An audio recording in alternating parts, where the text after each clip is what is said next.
Hi, I'm Jason Gannigan, one of the founders of Pain-Free Profits, and I'm back to talk to you a little bit about consultative selling methodology.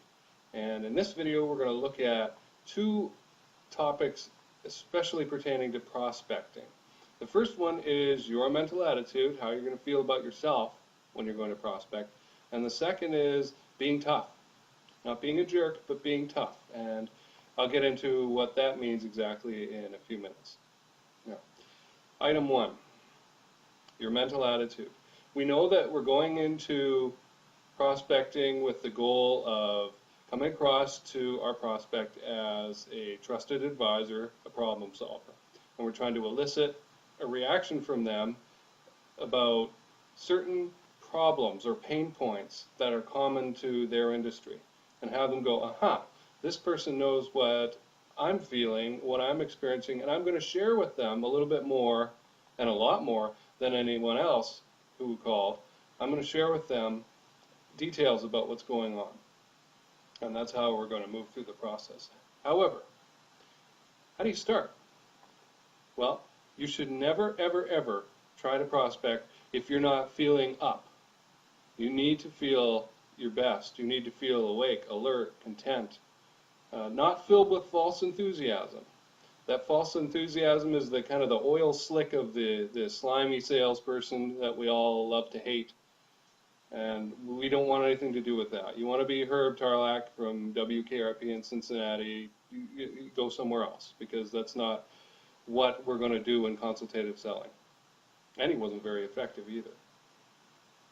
Your goal as a prospector is to start by feeling that you're a 10 on a scale of 1 to 10, where 1 is a bum on the street who's completely hopeless, helpless, and doesn't feel that they can do anything to change their conditions. And a 10 is someone who's totally in charge, confident, knows what they know, knows what they don't know, and feels comfortable interacting with people at that level.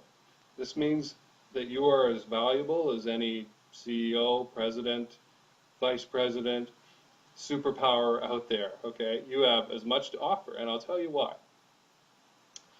How presidents and CEOs and vice presidents, department managers, or whatever get into that role is that they learn how to delegate.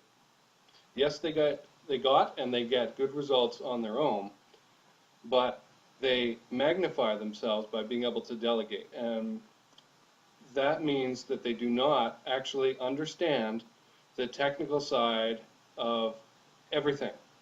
They know about a very narrow niche, and let's assume what you're offering is probably way over here. It's something completely out of their sphere of knowledge. They don't know anything about it. So they need you.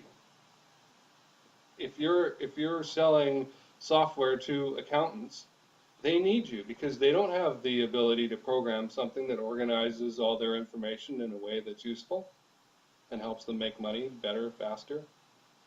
They need you. Company president of a billion-dollar company needs you because he or she does not care also to get involved at that level of detail. And this is also why calling up and starting to blurt out bells and whistles and features to a CEO doesn't work, because that stuff just bounces off them. They go, I don't care. I don't deal with that. I have people to deal with that. Let them go play with the switches and stuff. I don't want to do that. So when you're calling up these folks, you are providing a great service to them, provided that you can communicate with them in the way that they would like to be communicated with. Their job as a leader is to define and solve problems and move their organization forward.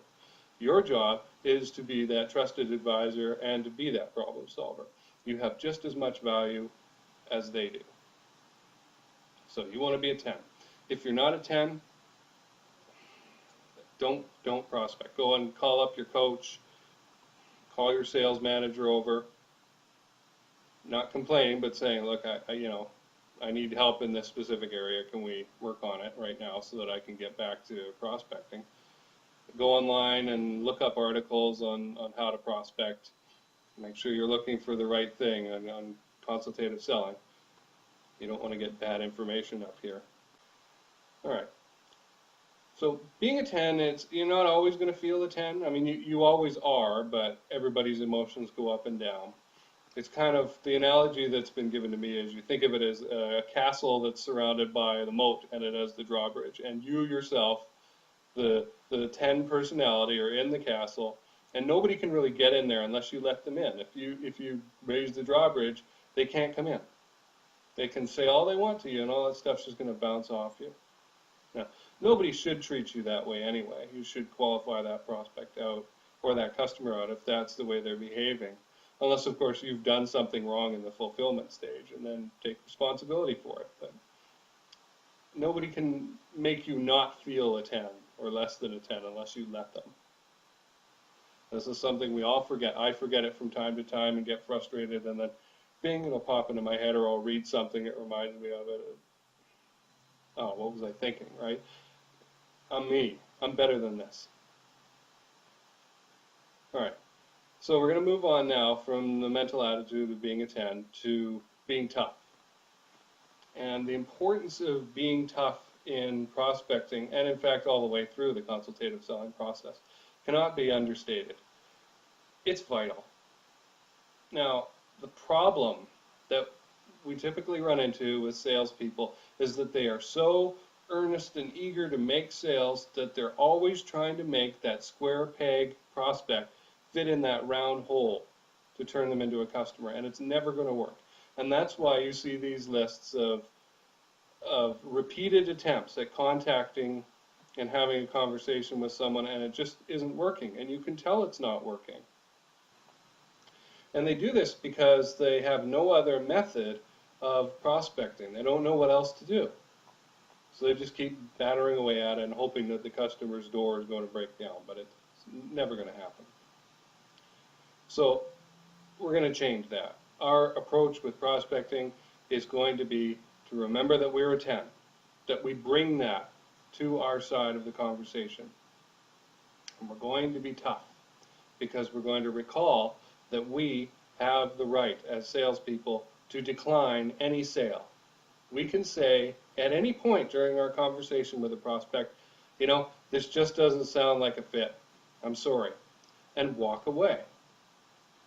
We as salespeople, as sales professionals, need to keep our dignity. It's no fun being the doormat. The transactional method of selling makes you a doormat. We're getting away from that. We have value. We are trusted advisors, problem solvers. We are 10s. And we have the right to say no. We have the right to say no, not just the customer or the prospect. We have the right as salespeople to say no.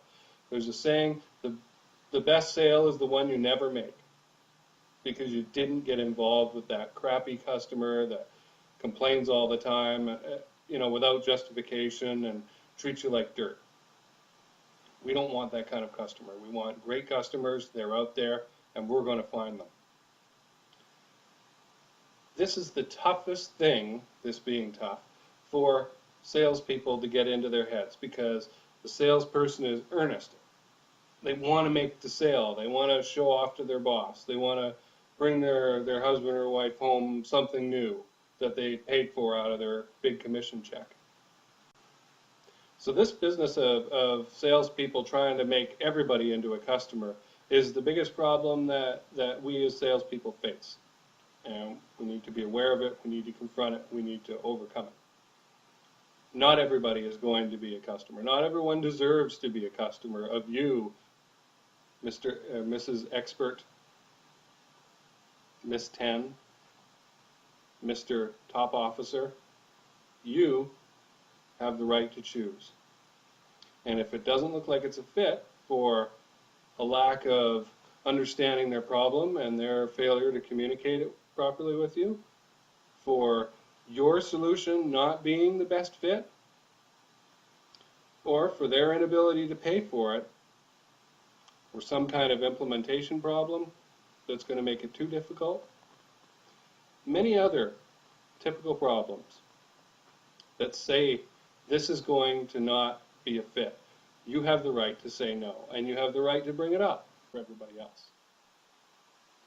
All right.